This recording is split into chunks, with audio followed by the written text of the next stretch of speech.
Hey, thanks for joining us here. On today's episode, John and I are going to talk about leaving the uniform. Both John and I have had the experience of having to step away from a uniform type of job due to mental health injury. So we're going to get into that. And we're also going to talk about the evolution of the new self once you do step away from the uniform. Hope you enjoy the chat.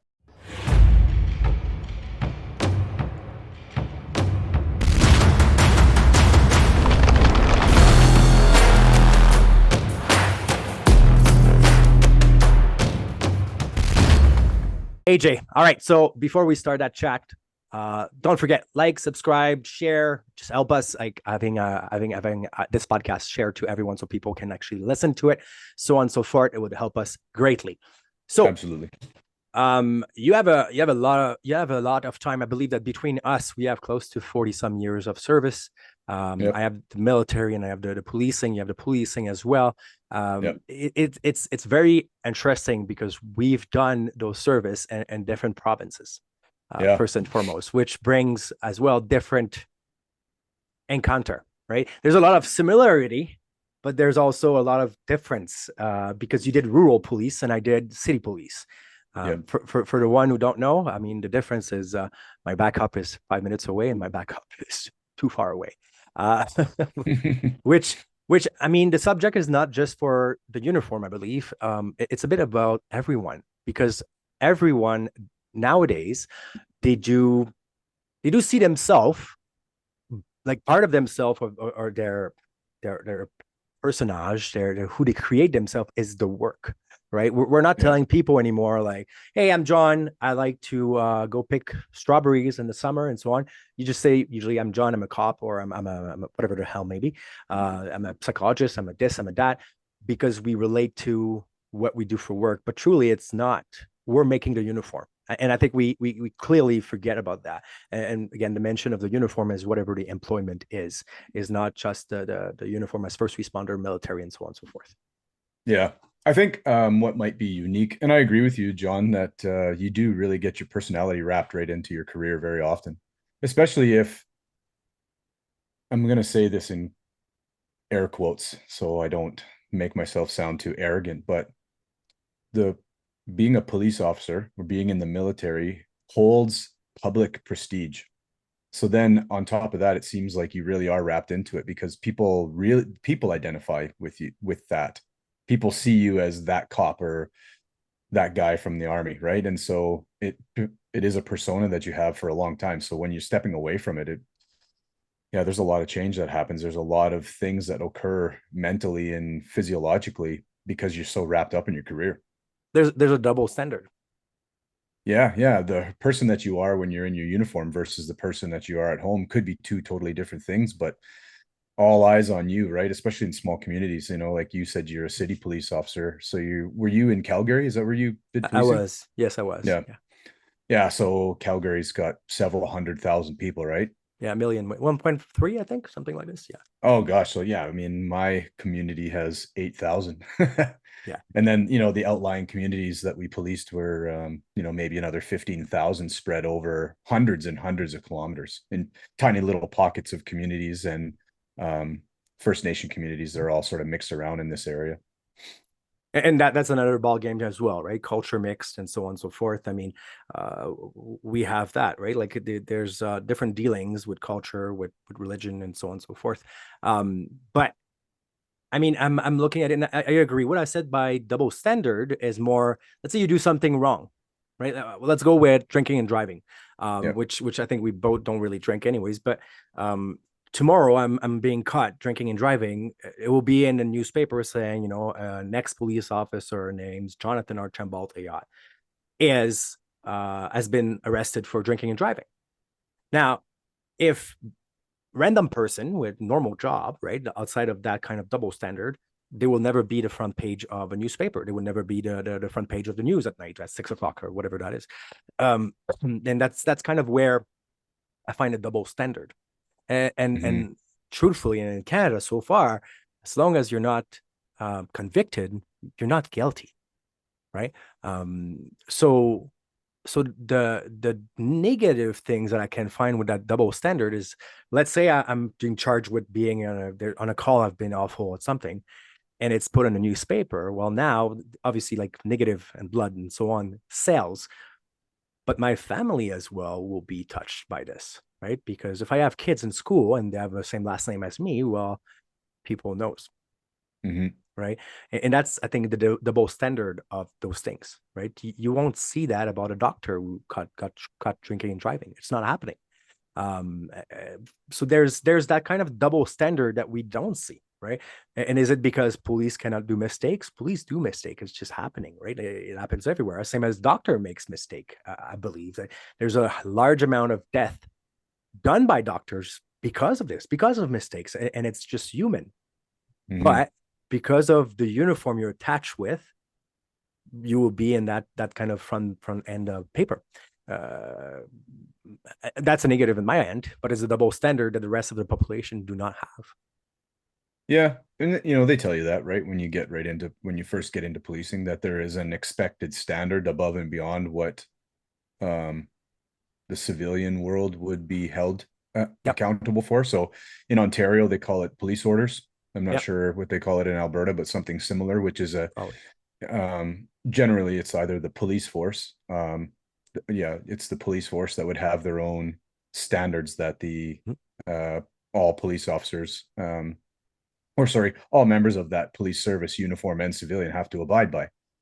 It's a And double whammy. yeah, so what I double standard. Yeah, I agree with you. It is a double standard, but we do sign up for it. Mm-hmm. So if you sign up for it and you know that that's the rules, I have a hard time having sympathy for officers who get caught doing really heinous things. So no, so that I'm with you 100%. I also heard about, like, I've seen it and I've known some of them where people undercover, right? They say they fake beating up someone who was someone who giving details and so on, and put it in the van and so on and so forth, right? And then got the information. Now, you know how it works in a police service. It's a small community, and everyone speak about everyone because it seems like sometimes they don't have a life. But um, and then the story will change, right? It's the telephone way of doing it, things, right? Yeah. And I remember one officer who applied to another service, and when you say, like, in that interview, right? You say, are you aware of anything that was illegally done, and yada yada.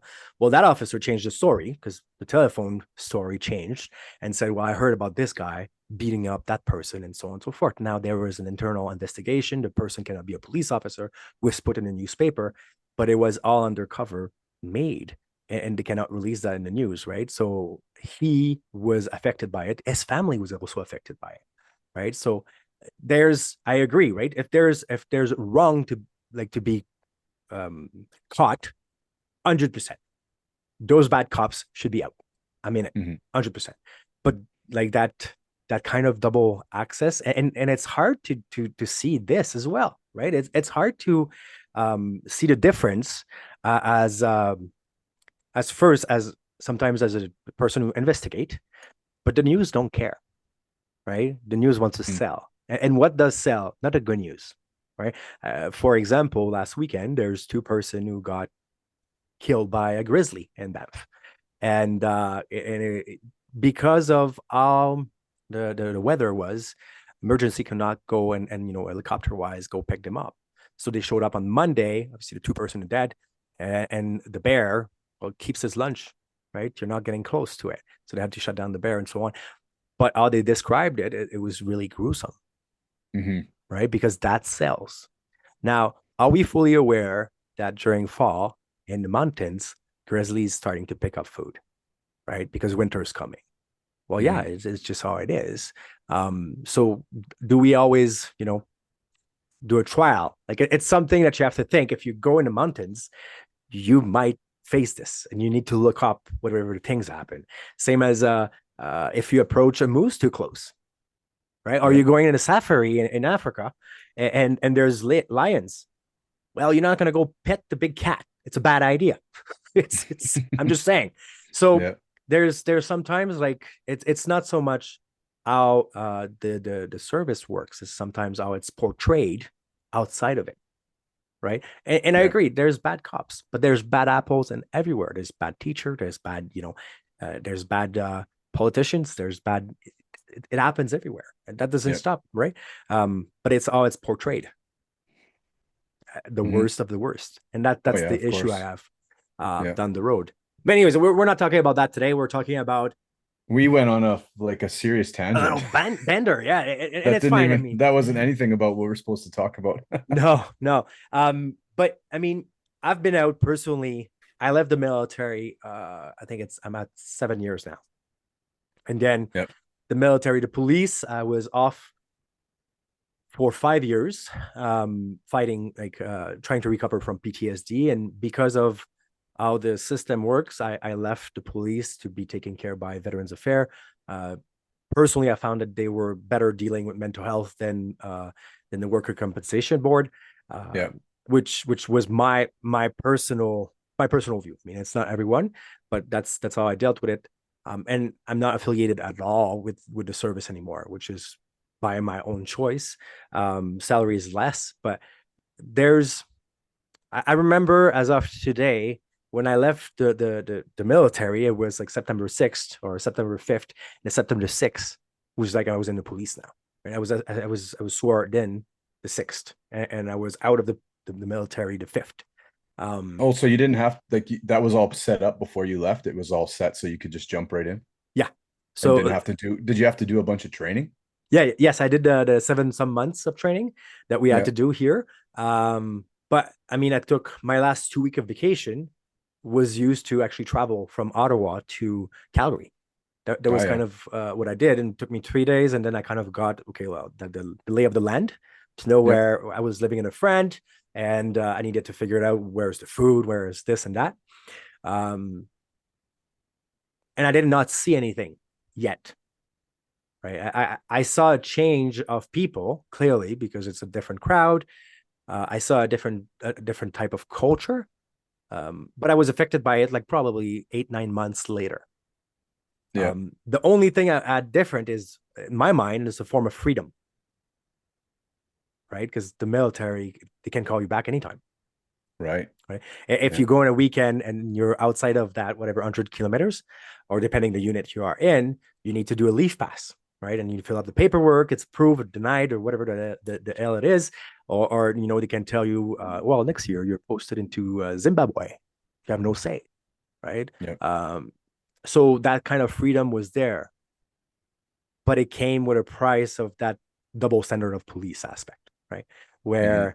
Where now you're fighting in your backyard, Yeah. right? Which is a bit different. I don't know, man. I don't know for you, but I had even a bigger relief to leave the blue uniform than the camouflage one. Uh, because of everything that comes with it. Because of the culture that police has. Um, it kind of washed my hands because I did not want to be part of any of it anymore. I think it's a beautiful job as it is, but like I talked to with one of my friend on the podcast with Emily Zufeld of What's Your 20. I was telling her, she was telling me, she's like, we need to redo the entire culture, and I don't think she's wrong, um, because we should be a family that holds on to each other, not backstab each other. I had never been in that kind of really weird world where I found it toxic, extremely toxic. Hmm. Um, that I did not want to drive with people. Like I didn't want to have a partner. Because if it's used against me, well, I don't want to be part of that. Right. We all police differently. As long as you follow the rules, it should be okay. Some people will speak differently to poor people to rich people, right? I didn't, right? Some people will use specific words. I'm French, man. I am blunt and I say the truth that I think is the truth, I guess, at that point. Got me in trouble time of times. Um, but yeah, so leaving this was a bigger relief than the other one. Really, eh? Yeah. Yeah, that's not the same as my experience. So I'm still in the midst of going through a process of recovering from the PTSD. symptoms. Yep. And it's a pretty long and slow process. I've already kind of attempted this one time in 2018. I left the force and was off work for about 18 months, came back, and within a couple of years, I was experiencing similar and worse symptoms. And there's a whole host of reasons for that. But um, having to walk away, initially having to walk away from my uniform and say I couldn't work anymore, um, it carried a massive load of shame for me. Yeah. And with that shame, I felt guilty, and then I felt resentful to a whole host of people and situations that occurred. Um, and at the same time, it was something that I kept telling myself, I don't want to go out this way. So there was no initial relief for me to hang up my uniform and go and heal and go and get better from what was ailing me. Yep. It was a challenge. It was something that went against what I wanted, and it didn't make me feel very good. So it wasn't a relief in any way for me. And it still is to this moment. And I'm at a point, I'm not sure that I'm ever going to put the uniform on again. I don't know what my future holds, but I'm looking at it most assuredly does not include me putting on a uniform again. Excuse me. So it'll be a behind the scenes thing, or it'll be a change of pace somewhere within a ministry cluster that I work for, or within the force that I am doing something behind the scenes. And so that's a tough pill for me to swallow too, because I quite enjoyed being a police officer. Mm. Like you quite enjoyed aspects of the military and being a soldier. Yeah. Yeah. I mean, and the interesting part, and I'm curious about this, is I mean, the hate that I have towards the anger. I think it's more the anger that I had when I left, when I got put on off, right? Because I would always remember it was a British doctor, and because we have a lot of British who moved in Alberta, Mhm. and he was an ex-military from UK Army, and he's like, "Well, son, welcome to the crew. You have PTSD and depression." And I was like, I couldn't believe it. My wife had to talk for me because I couldn't explain how crappy I was talking. Um, and yes, the shame was there because hell, I cannot even speak about what's going on in my head, and it doesn't make sense, right? It doesn't make sense that I cannot explain. It's not just sadness, right? It's all the negative things that your head is in a loop constantly, and it's not just a small voice, it's screaming in your head like this is like all the negative things. There's no positive side, there's no halfway cup, right? It's half empty constantly. And I think the anger grew when I realized the stigma from within, how large it was, like how big the stigma was in.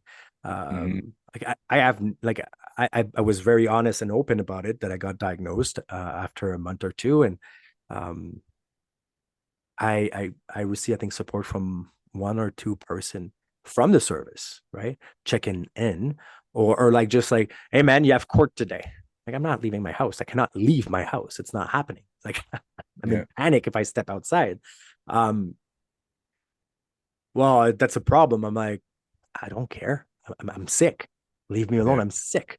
Um, and obviously comments that came with it, right? Was people did not understand, and it's not a black and white mental health injury, right? Yeah. Same as depression. I mean, same as most of the mental health injuries. It's not black and white because we all kind of go through it differently, right? Like I was not able to leave my house. I have friends who have PTSD who were able to go to Disneyland. I would never do that. Like Yeah. at that beginning, I would have never put myself in a crowd like this. Today, I can go to the grocery. It's a party in my head, like at the grocery store, Mhm. um, or driving again, right? Or I mean, there's an adaptation, but um, there's kind of how do I explain that to people when I don't even understand what's going on with me?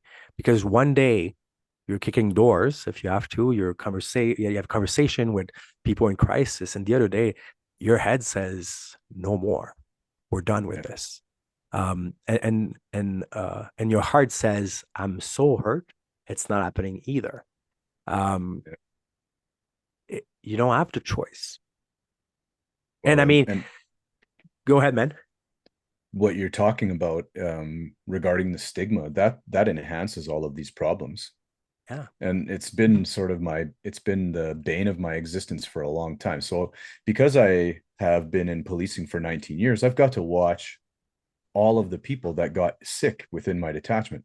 Hmm. And I got to see the way that they were treated behind the scenes. I got to hear the banter and the rhetoric and all of the terrible language being used against the people that we worked with, Yeah. people that we went to calls with. You didn't necessarily like that officer. You don't have to like everybody.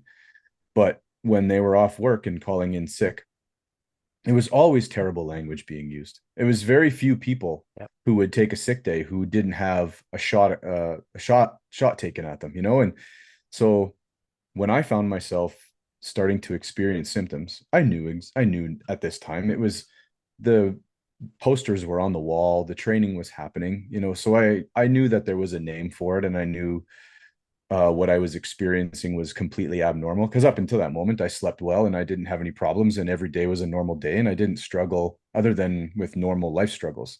Hmm. And I remember one of the first things I started thinking was, how are they going to judge me? And how will I ever live this down if I admit that I have a problem, that I have this inner demon, this Yeah. fear and sorrow and shame inside, knowing that I'm just going to be absolutely ripped to pieces behind my back when I say that I'm mentally unwell. Yeah. Because I've watched all my comrades do that to everybody else who fell, who claimed or said that they were unwell, right? Yeah. So when we're talking about leaving the uniform, if you're leaving the uniform because you've incurred a mental health injury, that's going to be like problem number two. Yep. Maybe it's problem number one. Like I would say that it was a 50-50 split for a lot of the therapy that I did the first time around, was trying to accept, how do I go back to the workforce knowing that this is what they think of me and these are the things being said. Hmm. So that was a huge problem in leaving the uniform, was trying to accept that people might have a terrible opinion of me. And I had to take a real hard look at myself to wrap my head around that, to learn to not care about what was being said about me, because I'm the only one up here that knows the reality, right? Yeah. Yeah. Nobody else is having my nightmares. Nobody else is sensing panic mode all the time. And it doesn't matter what I look like on the outside, because you probably know full well, and a lot of people do, you get really good at acting like you're okay, because you've adapted to chaos because of the job.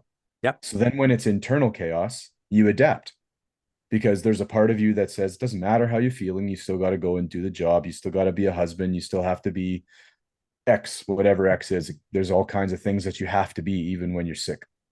Yep. And so you play that against yourself, and you lose. Yeah. Because you've adapted to this chaotic, sorrowful, sad, scary thing inside you. And now you're not letting anybody know the reality, the truth, that you're hurting. We don't walk around advertising how we're feeling. And so nobody understands and nobody knows. I think the hardest part of this, like that mask, the fake face or the fake feelings or whatever you want to call it. Yep. Um, the hardest part, what I realized is when I became aware of every single time I was wearing that mask.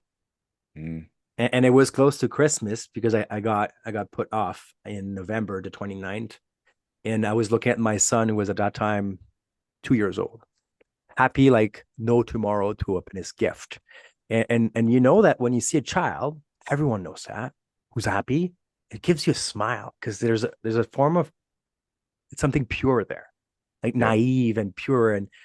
And I realized, I'm like, oh, okay, this is the time where I should smile, but I couldn't. And my wife Mm, was filming it, and I was behind my son, and I'm just sitting, not fronting, not angry. There's nothing. It's dead, right? yeah. And I was like, okay, this is there's something off now. There's very, very something off. And contrary, like to you, my sleep has been going down since probably 2014. I was down to like 2 3 hours of sleep per night, which was apparently okay because most of the girls and guys at work were in the same pattern. Or Yeah. my partner, one of my partner at that time, had told me in the past, Every time we're about to start our first shift, the first night before, I don't sleep well. And I was like, I'm the same. I don't sleep well in general. Yeah. And the 3 to 4 hours, the military had taught us very well that's you don't need sleep. You just have to keep pushing, right? Keep that limit to a further place. To ignore it, right? Because it's going to make you stronger, which I don't think it does now. But there's something healthy that you have to balance everywhere. Um, but I agree with you. And the other part that I personally decided, I remember sending my resignation, which was in 2022. When I did my resignation, I wrote, I'm like, I cannot remain here, blah, blah, blah, blah, blah. It's for my personal health. And sending this, that was the relief. Mm. Telling myself I will not allow myself to live through those trauma that expose myself constantly. Will it happen? Trauma will happen. It's not an issue. It's life. Trauma is trauma, and I'm not gonna walk away from it. But the difference with the first responder is the amount of trauma they see in one day, right? Uh, I mean, I'm just thinking about firefighters or EMT, EMS, like the amount of um, call for health or resuscitate. I cannot say this. Resuscitating Resuscitation. this. Boom, did it. There, you did it. Mic drop. There we go. Like it's insane, right? Like I know here they were saying that health calls for firefighters are 92% of their calls per year. Oh 92%. yeah. Here in our town, that's the same as our firefighters. They're not fire medics yet, Yep. but they do tiered response calls with the medics and the ambulance. Yep. And I mean they go to maybe 2 or 3 house fires a year because it's a small town. Mm-hmm. And the rest of the time it's just med calls. Yeah. Yeah. Yeah. So I mean the exposure to death. You know when your heart becomes so dark that you don't have any feeling to see one more person dead. I found that very, very interesting to I found think it of it. exhausting actually. And near the end before I left work finally, I found it pretty exhausting. Um like I think it was more, and I hear what you're saying, but I think for me it was more like I just my emotions were so um out of sync and so challenging to me that I didn't Yep. have any emotions to give anything else. So there would be for me there was like an adrenaline kick Yep. that went with dealing with anything that was awful on the job. Yep. um it was an adrenaline kick to do something that was like bigger than all of the kind of the crap, I guess. Yep. And we talked about that on the last episode together a bit. But yeah, when you get dark like that and you have to leave your uniform, you realize very quickly that you've got no gas left in the tank for that kind of emotion, right? And so Yep. you start seeing it everywhere. And I look back now and I can see how my work declined. Like I could see how my ethic at work and my abilities and the amount of work that I was doing and my workload were going down. And then Mm-hmm. I could start seeing my supervisors saying things to me more often than they used to, about my attitude and about making sure my work was done and making sure it was done um, correctly. And I, I was in denial. I was being ignorant to this until finally, when I took the uniform off and looked backwards, I realized, oh man, there was eventually some relief in that because number one, I wasn't able to give my wife and my children my best. Yep. uh, I wasn't happy with who I was. I felt disgusted and shameful of who I was. And then I wasn't able to give the public my best. I wasn't technically fit for duty. If you think about what fit for duty means, Yep. Yep. technically I wasn't fit for duty, because I was just hanging on.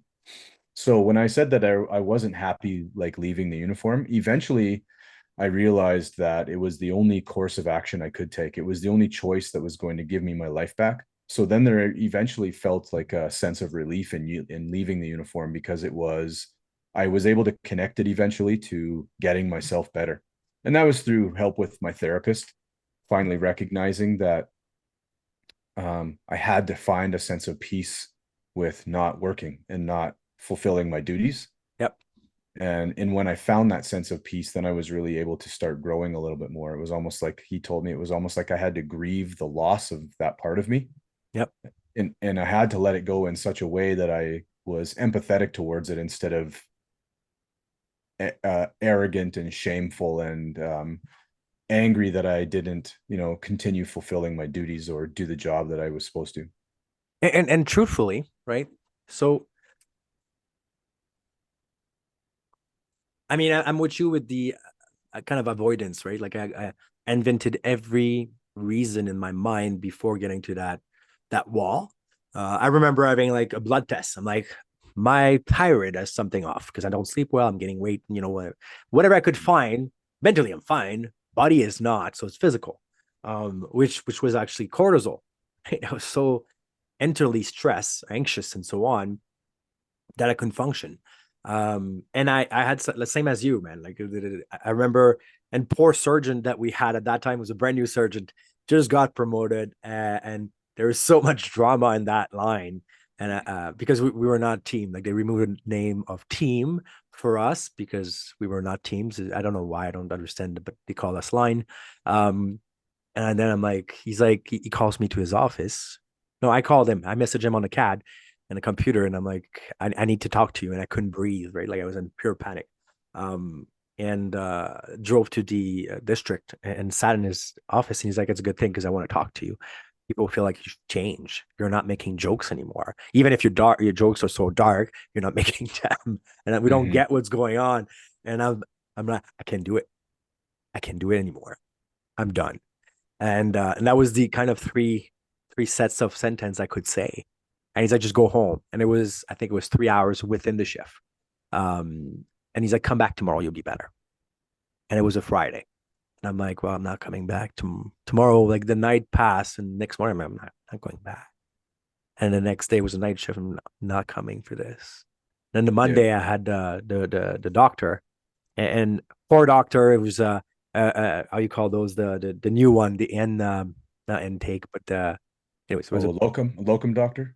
I don't know. She was a shadow of someone else, and Oh, because there was okay. nothing on my Like she's a new background. doctor. Yes. Oh, okay. And and my wife was talking for me, and I'm like, oh man, another one who's getting a load, right? And this is the guilt and the shame, right, that I was carrying as luggage. Yeah. um so that just in this, it was a process. I find when I look at it now back, I'm laughing at it because, well, oh well, right? Like it's past, it's done. And worst case scenario, they gain from dealing with me in that really awful state. But I can tell you that one thing, right? Because you told at the beginning you went back. Um, One thing I told myself is I will not relapse. Mm-hmm. And I came to a point, I think within 2 years, where I was like, I'm not wearing that uniform again. I Mm-hmm. had an offer to go back, like I had to have another contract, part-time contract, I think of 2 years at Ken Softcom, which would have made me just return to the military. And it was a place where I was very, very comfortable, Yeah. and I loved. But my wife said, like, you have a kid now, Yeah. right? So what's your priority? And you and I talked about it, I think yesterday, or the day prior, and I was like, yeah, the priority shifted largely. I want to be a dad who's at home. I want to see him grow because with time, the trauma came in. And what I made me realize is the 2 years prior, so from when he was born, I remember the night that we went to the hospital. I was on shift. My wife texted Mm-hmm. me. She's like, I'm on my way to the hospital. Can you meet me there? And I was dealing with a domestic, um, two 30 years old who are fighting because one said that she was a this and the other one said that was a that. So they decided to call cops on each other and so on, right? Kind of classic domestic. But and I'm like, you fix yourself. We're leaving. My wife's giving birth. I'm out. And and then I have no memory until probably 2 years after. There's a Mm-hmm. blank about my son. But there's every call that kind of remind me of trigger trauma and so on that are perfectly clear. Uh Yeah. I have the same thing with the nightmares that I got, yeah, the ones that popped up. I can remember almost every one of them, but I don't have any memory of any of my other dreams. yeah, There's no real single dream that I can think of right now yeah. that would I could just spout off a storyline, but I can tell you just about every single detail of all my dreams that were associated with the trauma, with what happened. So it's interesting, right? Because it seems like we get wired that way, where you remember all the bad stuff. And so it's probably it was some kind of defense thing you were doing, Oh, why you don't have any memory, right? Because you're at the worst of the worst, and yeah. you just kind of, I don't know, feels like you're kind of just floating through life. Yeah. Some days, where you're just lost because you're so exhausted by your own fight that you just lost. So then tell me then, um, is it a relief for you to have hung up both those uniforms permanently? Do you look at that and think relief, like, thank God it's over, or is there must be some nostalgia there? Oh, so I mean, you see behind me, right? Like there's stuff. I'm proud of Mm-hmm. my time. I love it, and the memories that I have. There's awful times. I mean, the military is. We all know the military, right? We all seen the movies and so on and so forth. It's not exactly it, but Mm-hmm. um, it was not always like a piece of cake. Yeah. But in a hardship, when you have a good team, it's fantastic because Yep. you laugh at it, right? I mean, from doing a course in Quebec City, which I always been an English course beside my basic camp, my basic boot camp, and my soldier qualification, and those were the course in French, which I kind of lost my French at that time. So all the English, the military term that I knew were in English. Oh, yeah. So now you send me to Quebec City, where they're like strong French people, strong Quebecers as well, and like we're doing a course. It's been it's a winter, like it's soldier qualification, but it tag us in winter warfare, if you wish. And they said like it's minus 22, I think, with humidity. They close the base. We are in the field, and they're like, "Well, boys, today we're doing trenches." Well, the ground is frozen. We're freezing our bum, and we're doing rotation, and it really, but it's funny because you put yourself into this. You sign up at the bottom of that page saying, "I'll do it," Yeah. and you're like, "How the hell did I decide to do this?" When I could have been like my parents were psychologists, right? Why did I go that way? Right? I would Yeah. be in school right now. Would probably be in partying. Well, technically, we would still party. The military knows how to party pretty much. The drinks they're feeling at a Oh gosh, ton. I met a guy in Cuba once who was from the military, and he was in charge. He was Navy, and he Yeah. was in charge of their mess hall and all the parties and stuff. And that guy, he knew how to have a few drinks. Oh man, and Oh boy. it's kind of you get posted to a new place. That's kind of what they do. Okay, we're going out tonight. You're paying the drinks because you're the new guy, right? So Yeah. you pay like a few pictures and so on, and you get along or you don't, and whatsoever. So it was different, man. But those hardship, like the embrace the suck factor, was Yeah. fantastic because I did not have that family aspect, right? My parents were in performance of their employment.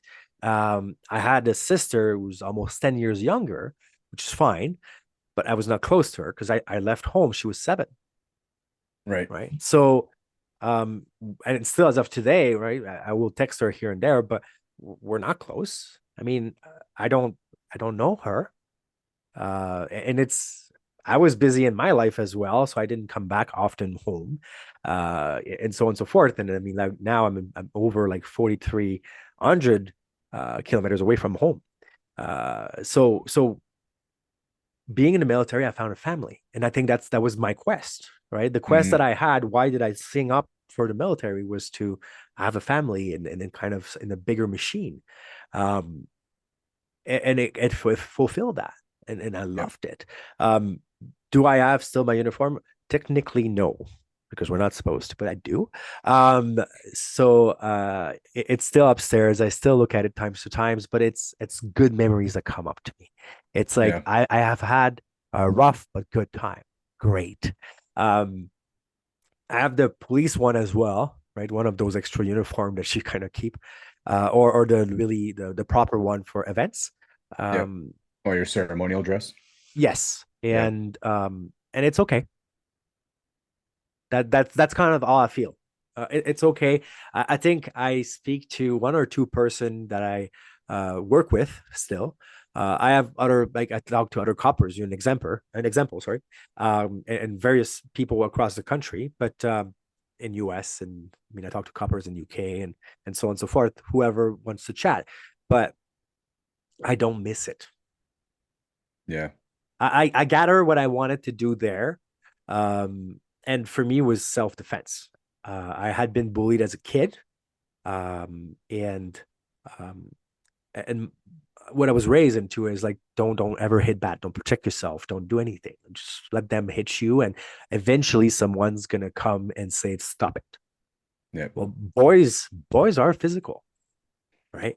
It's Hmm. just how things it is, and I can see my son now doing it, and so on and so forth. Um, so what I went to get there was actually learning how to self defense, and I got a bad fight personally, and that was kind of the check mark for me. Like I got, okay, yeah, I learned that here. I also learned that the justice system is not fantastic, but that's another conversation for another Yeah, episode we'll of the save that podcast. one for another time. Yeah, but I mean, and I mean, I discovered as well that everything you see on TV is not true. You don't have a warrant within 20 minutes of watching CSIS or CSI or whatever we call that show. It's Yeah. not happening. It's not a turnaround. You have a warrant. Like I understand now more the job. I have more respect for the guys and the girls who do the job because it is not an easy one. Yeah. Um, and I mean, I've always, and I did. This is the other part, right? I tried to change to another service and move back home at a certain point, and I did those right along in Ottawa, for example. And in Calgary, it's pretty conservative as like police are kind of liked, right? Like they're respected. But I Hmm. remember like arrested on a ride along in Ottawa, we arrested a guy shoplifting and all the cameras were out. Like they were with their phone like this. And like, maybe I'm going to catch up something. I'm going to be popular on YouTube or whatever reels they are doing. I hadn't got exposed to this back home and in Calgary. So it was surprising. And I also applied for Fredericton police, where I was denied because, well, apparently Calgary police or Alberta people who are police in Alberta are hands on. Well, when you arrest someone who's fighting you, you got to be hands on. Yeah. It's kind of part of it. So we cannot walk away from that hands on aspect if the person's fighting you back. And that's who you're supposed to be, the person who guard that peace. But because of the system we have nowadays, it's kind of like we cannot police that way. Let them go. Right? I mean, we were seeing that here. We're not allowed to pursue. Yeah. And Neither are we. no, well, here the guys would push the car outside of the city, and eventually our CMP would ram them out or spike them or whatever that is, maybe. But Yeah. it's crappy because it should be us doing the job. Now they're stuck with the car. They're stuck with the bad person. They're stuck with the paperwork, and it shouldn't be. It should be the people who started the pursuit finish it as well. In all fairness, um, because because it's just a car, it's just material, Yeah. um, and people don't necessarily understand that thinking, right? Because well, they paid for that car. This is their property, and I respect that 100%. If especially nowadays, it's hard. Life is hard to come by, right? Money is hard to come by. It's not as easy to um, you're not becoming a millionaire like this. You need to work and work hard. So the payment you make on your car that is $300, that is $100, it's money that you had to sweat for. And then the cops are like, well, we don't pursue. So I'd be upset, right? I'd be upset Yeah. as a victim. Or like you retrieve your car and it smells like whatever the hell maybe. And it's screwed up. Well, Yeah. so it opened my eyes on how what we can do in our country and what we cannot do. Right. It opened my eyes on the reality. We're not proactive. We are only reactive due to lack of members, but lack of actually having power in our hands to protect people. So Hmm. I guess the reality hit me, right? Because with the military, like you said before at the beginning of that podcast, right? We have a set of rules for the service itself. Military is the same. You get, let's say we're going to go back with the drinking and driving, DUI. You get arrested civilian side, you're going to get charged criminal code, right? Yep. DUI. And then the military will charge you military style Yep. DUI. And that made me just directly send you to jail. and military jail is not as nice as civil jail, right? Yeah. They don't come on, how can I say that? Like they have a pace of how fast you have to walk per minute. I think it's 180 step per minute, which is insane. Like try to do it at home, like 180 step a minute. That's 3 step a second. Yeah. It's fast. You cannot socialize for the first 2 weeks, Interesting. right? So, and then after, if I remember correctly, and that's what we were told, because the first thing they made us see after our boot camp is a video of you might go to Club Ed, and it's Club Ed is actually the jail in Edmonton for military. Oh, really? Yeah. Well, back then it was all they called it. And you have the choice after that 2 weeks, either smoking a cigarette or 5 minutes of social. And Wow. you don't have to have done a big thing. I remember a guy was sent there because he was late, I think 4 times in a row. So you go spend a week, and it's Wow. hell for a week, right? So Yeah. and then then I see someone here that we arrest for, let's say, sexual assault, and they have time to technically escape the country and walk Oh, away, yeah. right? Um, so I was kind of shocked. Or I mean, like, it could be as worse as, a cop who's high up in the chain of command, drive drunk and took a car that was not supposed to, and so on. And let's not talk about it. Let's walk Hmm. away, right? Yeah. Um, Well, we're talking about all kinds of things that we would need hours to to oh, dissect right there. 100%. I Yeah. guess it opened my eyes on how the civilian side was, right? Because I had been Mhm. for 12 years in the military, Yeah. and that's all I knew, right? Because I joined. I mean, the thing that we forget to mention, yes, you did 19 years of policing, but you were trades before. You Yeah. didn't get out of at 18 years old, done high school, and go policing. You did a trade. Yeah. So your mindset is different, right? The Yeah. mindset of I did. trade. Yeah. No, I was just saying I did, I don't know, 6 or 7 different types of careers before I got in policing. So it was totally different than just going right from high school into the army. Mhm.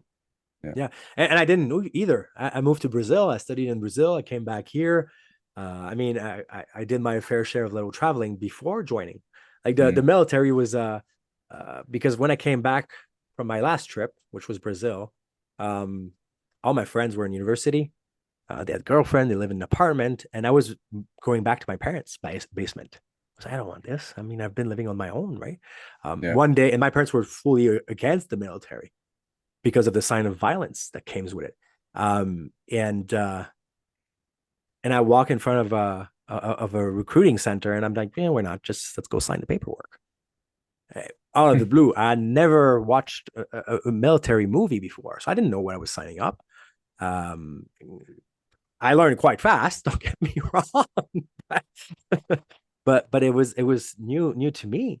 Yeah. Um, I mean, I'm curious about how's your family felt about you being home. It's pretty weird. So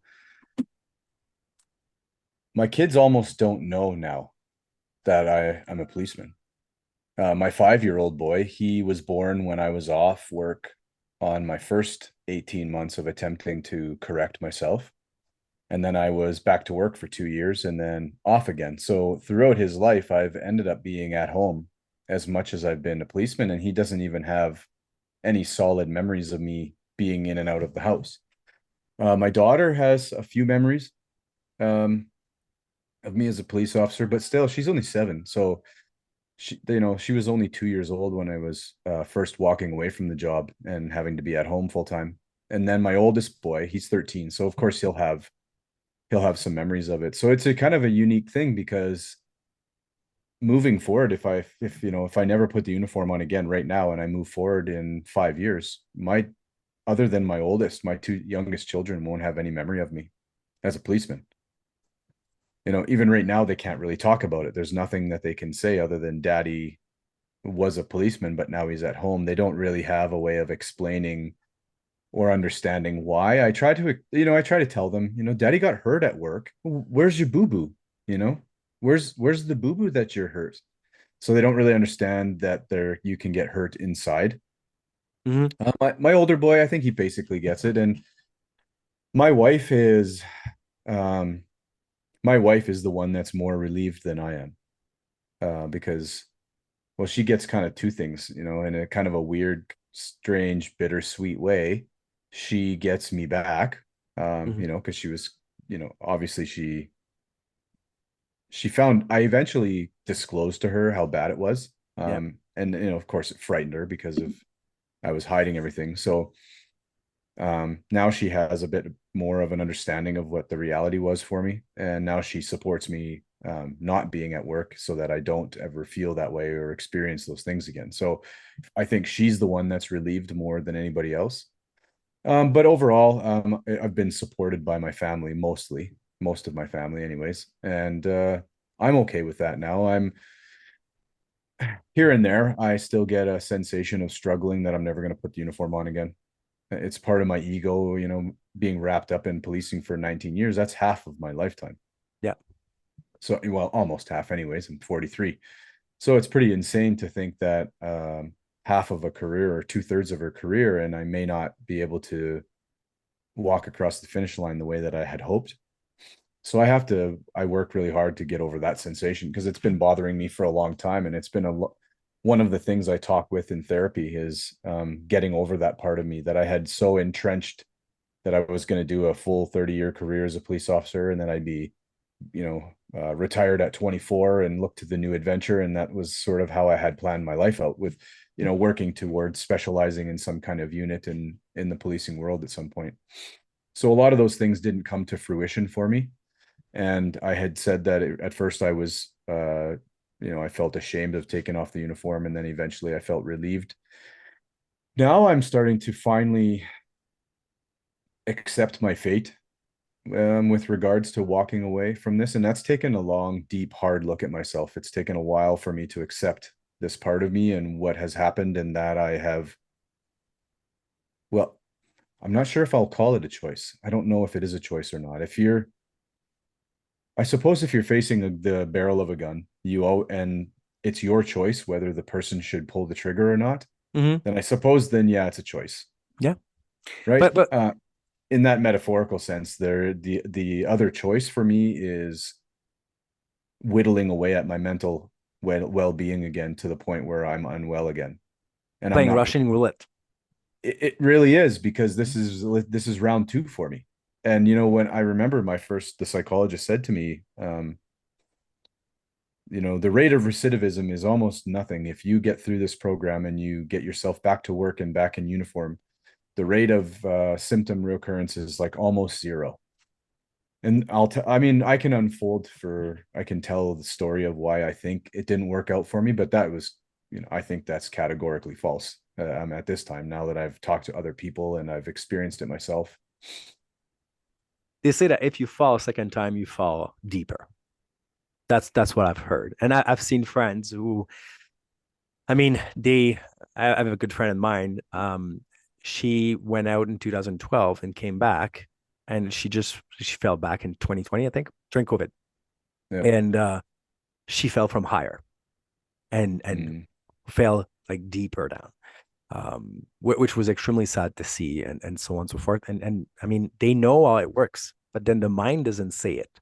Now I got a question for you because I mean, when you were speaking about the finish line, we have as a society, and that because of grandma, grandpa, and so on and so forth, or our parents, who have like put in so much about a pension is important. You gotta get your pension. You gotta go with your pension. Pension is this and that. Nowadays, but also back then, you have $20,000, you can buy a house, right? You have enough Hmm. money for a down payment. Yeah. Now, 20% of a house. Now we're talking about almost $200,000 Yeah. Well, across Canada. because of how, yeah, it depends on where you live, but yeah, it's insane. Yeah, it's extremely high. Let's go worst case scenario. Let's go $80,000, Yeah. right? So under $100,000. So you need that cash to buy a house. So now the pension is not necessarily the best thing because your pension is technically 50% of how much you made throughout your career or the 5 best year of your career. Yeah. 50% of $100,000 or $120,000 is not a lot, No. not anymore, right? So you need to have on top of it saving. On top of it, you need to have clear up every debt possible. You need to. So what if that the finish line for you is 19 years? And this is how I see it, and this is why I don't look back at policing as, oh God, I had for us here it's 25 years. I had Yeah. only like 5 years more to do. I mean, like in that case, it's 19. Or the military, I had only 13 years to do, right? And Mhm. then I'm done. I don't function that way because number one, how I look at it is if I'm that miserable at work, 8 year of a life, 8 year of a possibility to live 80 years now for men, that's 10% of my life. Yeah. I am not willing to give 10% of my life to be miserable. Not anymore. Yeah. Well, and I'm there now, John. I agree with you 100%. Excuse me.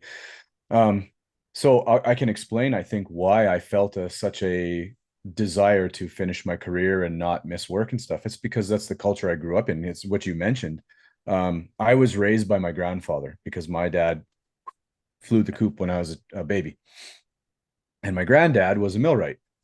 And he was a big strapping guy. And he told me all the stories about how hard he had to work. And he didn't finish grade 9. And he went to work at 16 in the mill. And then he learned how to be a millwright. And he did 30, almost 39 years. Mhm. And in those 39 years, he barely missed a day of work. Yeah. And it was always the thing that you heard everybody brag about. Like, you don't miss a day of work. You go to work sick. Now, sick to me back in the day, back when I, first got on the job and first started, didn't include mental health illness. I didn't even know what that was. Yeah. If you asked me what's a mental illness, I would have said split personality or schizophrenia. I would have maybe known three terms. I wouldn't have known anything about anxiety or depression or shell shock or PTSD or Yeah. TBI. I don't even think people. I don't even think those things existed a long time ago. No, I As mean, far well, yeah. as far as definitions go. Hmm. So it was ingrained in me to get that job and then do that job and do it as best you can. Yeah. And so there was a massive amount of shame that I felt internally when I knew I wasn't doing my job anymore. When I was calling in sick because I was so mentally unwell. It wasn't that I couldn't physically do the job. My body wasn't failing me. I didn't break my leg. The thing that you would refer to as sick, quote. Yeah. I didn't have sickness. Like, it was all mental illness. It was all sadness and fear and sorrow. And so then I felt shame Yeah. for not being able to put the uniform on those days, and I in the last, 4 or 5 years of my career when it was at its worst, I was doing, 15, 20 sick days a year. And that makes you stand out among everybody who's competing to be, considered awesome. And so when you're taking a lot of sick days, you get labeled that way. And I Hmm. was labeling myself based on how I was raised. So I know where this is coming from, and I accept it now. But this was a major challenge going through this because I wasn't being introspective and trying to analyze myself and figure out why it was so hard for me to overcome my own problems, right? Yeah. And I think it's hard to be honest to yourself as well at that Oh, point, sure it is. Yeah. right? Because you've been lying to yourself about so many things, right? That mask that we hide feelings on, and so on and so forth, has been put there, and you subconsciously know that you're lying to yourself. So Yep. check mark on this one Or because you go, sometimes you consciously know that you're lying to yourself. yeah, Sometimes it's right out in front of you and you just ignore it anyways. yeah, yeah. Yeah. Or maybe like I know personally I was doing overtime. I was the opposite. I did a lot of overtime because I was like, I like that job. I like that. It's good. It's a good job. And I was kind of repeating myself in this, right? Mm-hmm. Um, I just wanted to help. But I think the thing that I was missing out on it is I should have helped myself, which I was not Yeah. doing. Yeah. Because and it's funny because that's something that comes back quite often with any first responder that I've talked to, or military members or veterans. I didn't know how to help myself. I knew how to help others. I Mm-hmm. knew how to care about others. I didn't know how to help me. I'm a serving person. And as of today, right? And I mean, I had my wife who had to remind me a few times when I started to coach. She's like, You got to slow down. And I was like, well, what do you mean? I'm helping people. It's kind of fueling my machine because serving is what helped me Yep. get up every day, as if like it's what I'm born for. And and she's like, okay, you gotta slow down. You're gonna burn yourself. I was like, who are you Yep. talking to? Right? I'm fine. And she's like, I'm like, I'm at home. I'm not going anywhere. She's like, it doesn't matter. Your brain's running, and your brain's running when you're not working. So you're still recovering from it. And don't get me wrong, as of today, when I have breakthroughs, it's a celebration in my head. It's a huge win.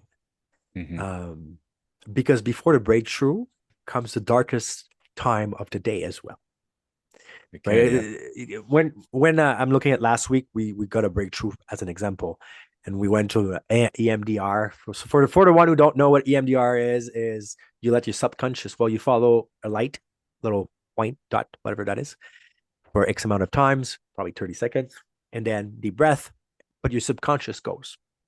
And why is it working? It's because when you fall asleep at night and you lay down, your eyes in your sleep will go right, left, right, left, right, left, right, left as they store memories that happen during the day. Why is trauma so imprinted into your mind? It's because they were not stored. So EMDR facilitate this. Now, letting your subconscious navigate whatever hard part of your life is interesting, but also hurtful because those are the things you ignore on purpose for so long, right? It's like childhood trauma. Childhood trauma will bring that inner child of you and let it alive until you deal with that child and say, yeah, you're safe now, Hmm. right? And that is a figure of speech by all means. But um, so when breakthrough comes, it's a win. And I'm like, all right, I'm walking away from those jobs to now soon enough welcome the next future challenge. Yep. So it was a question of time. I will put it that way. Removing the uniform took me a lot of times to digest and say I'm at peace with it. Now I Yep. am because I don't need to wear a uniform to serve. That is from podcasts where I speak about the mental health, like we're doing here. That is from writing a book like I did. That is from via a brand that I created before that you're wearing. Thank you so much. I should wear that too. Hmm. But, and so on and so forth. That is interacting with other people who needs to be heard, and they just need a person who shut up and listen. Well, that's serving still, right? Yeah. I think it's just you tweak the way you serve because some people needs to create, right? Some people are Picassos and they're gonna create and paint and so on and so forth. Some people are gonna serve. Some people has to lead, right? And it's gonna be part of them forever. They don't need to be a CEO, captain, a colonel, general. They just need to serve. They need to lead the crowd. Some people needs to follow others, and that's just Yep. how it works.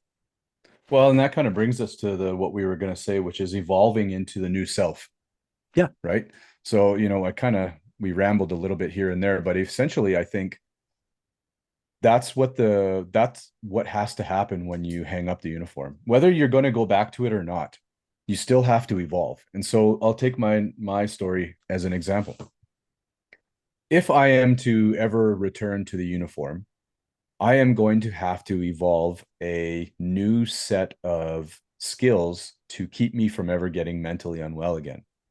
And I don't know what those are. That's a whole host of things that I still require some assistance in because the human psyche is this incredibly complex thing. And I don't know the first thing about it. What I have learned, though, in a small amateur way, is that if I don't take care of the things inside me mentally, returning to the uniform is not going to do me any good because I'm just going to fall back to those patterns. Like you're talking about the subconscious. Um, well, so when trauma happens, it happens consciously. We become aware of it, we experience it. And then we have a memory of it, which is also a conscious thing because you can think of a memory while you're awake. So you're conscious of the memory, right? Eventually, what you do when you are repeating something over and over again, or you're experiencing the same thing over and over again, you create a pattern. A pattern is then taken over by the subconscious. And the body will do that pattern subconsciously, means you're no longer thinking about it, but physiologically, you're still doing it. Right. So that's what ended up happening to me with and this is why I'm talking about evolution. I had to find that out. I had to find out why I felt so sick and anxiety ridden and depressed and sad when everything around me in my life appeared totally fine. I had a really good paying six-figure job. I had a wife and an amazing marriage and three little kids, and I had all this stuff, and yet I was miserable and sad and scared. And so the evolution for me was discovering myself and relearning who I really am and what it takes to be authentic and real and accept all of these things inside me that were keeping me from getting better. So I had to take the uniform off. And now what I'm doing is learning how to be a real, true version of me. One who is really self-aware, who is acutely attuned to his own personal senses of well-being and what's good for me versus what everybody else thinks should be good for me. And that's so evolution in that sense is I think it's the natural progression from a place of trauma to, if you're going to heal from that trauma, you've got to stop repeating history. And you never learn unless you evaluate history and look at it and find the lesson, right? I mean, that's the classic saying, you're doomed to repeat history if you don't learn from it. And so I think that's the big evolution step in trauma, is that you've got to change all of those ways in order to evolve away from where you were.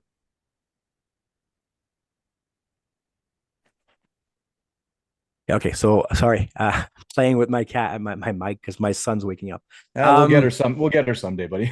we're doing a part two eventually, but so the one thing that I find interesting as well, and I think we have to mention it, we have to embrace that person that evolved. Because you can stay with the old person that is you, same as you could have stayed the old teenager who leaves high school.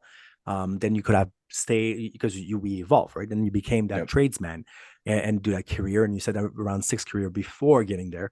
And then as a copper, you become the rookie, the medium time, and then the older copper, and so on.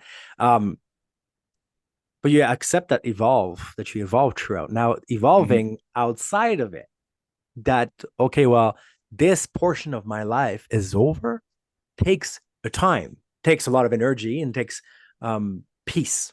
And Yep. sometimes inner peace is not in place yet because we're in that trauma, because we're stuck in the past.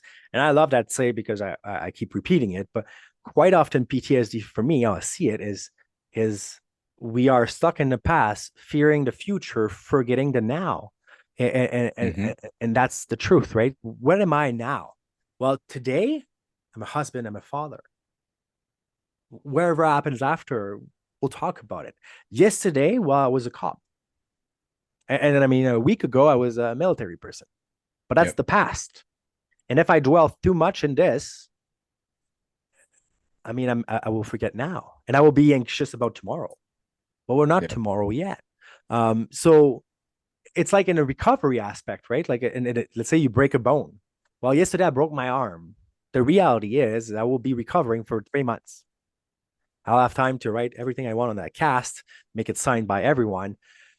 I never had a cast. I always wanted to have someone signing on it. But anyways, Mm-hmm. uh, and then 3 months from now, we'll be able to play soccer, hockey, whatever that is. If I'm just thinking about 3 months from now, I will miss out on what I could do today. And if I'm just thinking about how could I've changed the past, well, we're still skipping on right now in the future that we can plan. So in a society where we are so busy building our future, right? I want a big house, I want a big car, we forget that, right? Mm-hmm. We forget that. And by all means, like I'm impressed by those people who drive work like 6 months a year and then have another 6 months off. I'm extremely impressed, hat to themselves. I couldn't do it now, right? In the past, probably I would have been able to. Now, because I have two little boys at home, I want to be there and I want to Yep. be there now. And maybe I was pissed off at my son yesterday. I was very upset at him, but today's a new day for him. He forgot about yesterday. It's long gone, right? So may as well like deal with it yesterday, what happened yesterday. Now we're moving on. If not, I'm going to live in resentment, sadness, oblivion, or trauma. Well, So, and that's what trauma does, right? That's the thing that trauma does. It's you don't live in the trauma. That's impossible because that means that it would be happening to you over and over again. mhm, Like you talked about a broken arm. Imagine you get a broken arm because somebody hits you with a baseball bat. yep, Well, the trauma isn't the broken arm. The trauma is getting hit by a baseball bat. yep, The trauma is what happened to you because of the trauma. And that's yep, what Dr. Gabor Mate, he's quite famous now. He says it that way. And I love that. Trauma is not what happened to you. It's what happens inside of you as a result of what happened to you. Because what happened to you is just an occurrence. And yep, then you end up in trauma, you end up developing these patterns and you live in those patterns of repeating what the trauma felt like at that time yep, because it's hijacked your safety mechanism trying to tell you to stay away from something that was really bad or you perceived it as bad anyways. And that's the big unknown question is why, and that's a tangent, but why some people experience things as traumatic and others don't. We don't know the answer to that. Nobody does. no, But anyways, in order to evolve away from that, you have to make yourself, have to redevelop a new pattern of being. So that's the evolution, right? When it's once you've recognized that you're experiencing these traumatic feelings, yep, you're going to sit in that same pattern until you change the pattern because the pattern is created and it's put into the subconscious. And then every day and every moment that you live in that pattern, you reinforce those patterns. They get stronger and stronger and stronger. That's why you get better at walking the more you walk. That's why you get better at doing anything the more you do it.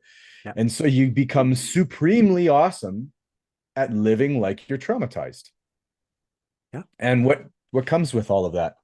You stay in it. You can't evolve. You can't get better and you can't walk away from it because all of the patterns that you do every day, every single thing you do is wound into feeling like you've been traumatized because you're living in it and it's ever present. And so the only way to break free of that is to change all those patterns. And that's why it's such a challenge. It really is because you could be reminded by just about everything in your life after you've been sitting in trauma for years and years because it's like, oh, I'm sad over there. I had a fight with my wife because of this. That case of beer is the one I got drunk and smashed my fist through the wall. And so all of those things are going to be reminded. You're going to be reminded of everything in your traumatic existence until you change and rewire all those patterns to break away from the sensation that the trauma is happening to you over and over again when it really that's just an illusion. It's just a safety mechanism gone awry. yep. And I think on top of it, right? And it's same as the uniform when we say we walked away from it and or I mean we removed the uniform. Thing that is important to realize is it does not define you. That uniform doesn't define you. So is your trauma. Mm-hmm. And with that, what I mean is, and at the beginning, it was kind of I was seeing it as my new job. Right? I'm in recovery because I have PTSD because of work. Right? That was Right. kind of all I worked in my brain. Okay, I was a cop, I was military, and now it's recovery from whatever I've been exposed. Um, the truth is it's not a job. It's part of what happened to me, and it doesn't define me because guess what? I'm gonna walk away, and I'm gonna be stronger than I was before. Now, I don't believe that my trauma made me stronger. My trauma made me more aware, right? Aware of my kind of limits that I have to learn how to live with and make peace with, and so on and so forth. My humor is created by my trauma, I guarantee you. Mm-hmm. And it can get quite dark at times, and make peace with that. But um, but it's not black and white. And Yeah. I'm not Jon from Jon Trauma 101, PTSD 102, and so on and so forth. I'm just me, man. Right. Yeah. And I'm quite happy with this. Same as I said often to other guys, PTSD is not a reason to have this poor attitude. You Yeah. cannot blame your diagnosis for the wrongdoing you are doing. I agree. I've said that before myself, like don't let the poison in your cup spill out into anybody else's. Don't Mhm. let the poison that's really people to do because it's one of the ways that we connect in this really negative sort of way. We connect with people when we bitch about the things that are ailing us, right? Yeah. I was going to add something to your previous point just before I forget it, but you said that your trauma doesn't strengthen you. Well, Depends on how you look at that, because a dumbbell doesn't strengthen you either unless you lift it. True. So no trauma, the trauma that happens to you won't strengthen you, but overcoming symptoms of that trauma is like lifting weights. Trauma is the dumbbell. Trauma itself is just a thing. It's just an object. How you lift it will determine whether or not you get a benefit from it or a cost. And so Hmm. if you sit with trauma like a victim for the rest of your life, you'll never get any benefit. But if the weight of that trauma becomes something that you can develop a strength to carry, Mm-hmm. then you become stronger. So I never looked at it that way. I looked more at the injury type of view, if you want. It's a good analogy because what I was viewing is like the broken arms we were talking about. It doesn't make your arm stronger, No. but it will make you knowing when someone swing a bat, either you duck down, either you try to stop it with not that arm, because it doesn't strengthen your bone. Yep. Strengthen your bone. I don't know how to say that properly, anyways. But what I'm getting at is more, yes, like there's, I think the wellness behind it, the recovery behind it is your dumbbell, right? And so on and so forth. Now, I'm gonna have to say we need to do a part two because I can see my son, because you and I are recording during the day, and I'm a daddy at home, and he's Oh, standing he's up. awake. Ah, Usually he sleeps 3 hours, and he gave me a gift an hour 20 minutes. So we're gonna have to sit down again, you and I, but yeah, we because will. we have way more to speak about it, and it's gonna be a two-part for sure. So if you're listening to this and you are at that hour and 10 minutes or hour and 5 minutes, give or take, please like, share, subscribe, right? But share that to other friends who needs to hear it, right? Because the one thing that I learned about PTSD is quite often we're lonely in it. Quite often we don't speak about it because we're ashamed, like we talked about it most of the hour.